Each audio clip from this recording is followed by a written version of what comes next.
আমি পম্পা ঘোষ। আমার পেজের নাম অন্নপূর্ণা ফ্যাশন। আমি অনলাইন প্লাস অফলাইন বিজনেস করি। কি কি প্রোডাক্ট পাওয়া যাচ্ছে একটু দেখান এখানে আমাদের। পাওয়া যাচ্ছে হচ্ছে বিভিন্ন ধরনের ইন্ডিয়ান দেশীয় আমাদের শাড়ি পাওয়া যাচ্ছে। তারপরে হাতের কাজে থ্রি পিস আছে, এমনি থ্রি পিস আছে, ইন্ডিয়ান পাকিস্তানি থ্রি পিস আছে, কম্পোর্ট আছে, বিভিন্ন ধরনের শাড়ি আছে, কুশন কভার আছে। আমার নিজের তৈরি হ্যান্ডমেড গহনা আছে। এই যে এখানে আমি নিজে তৈরি করি হ্যান্ডমেড গহনাগুলো।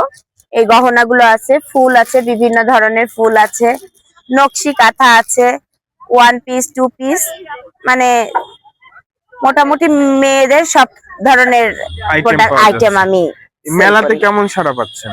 হ্যাঁ, ঈশ্বরের কৃপায় মেলাতে খুব ভালোই সাড়া পাচ্ছি। কালকের তুলনায় আজকে সেল কেমন হচ্ছে দিদি? আজকে তো কালকে তো সকাল থেকে স্টল ছিল, আজকে বিকাল থেকে স্টল। কালকে সারাটা খুব বেশি ছিল, আজকেও মোটামুটি সারা খারাপ না, আজকেও ভালোই সারা দেখতে পাচ্ছি মানুষের।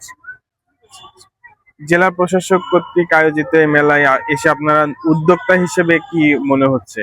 আমরা উদ্যোক্তা হিসেবে মনে হচ্ছে যে সবচাইতে বড় কথা যে এখান থেকে আমাদের পরিচিতিটাই আসল।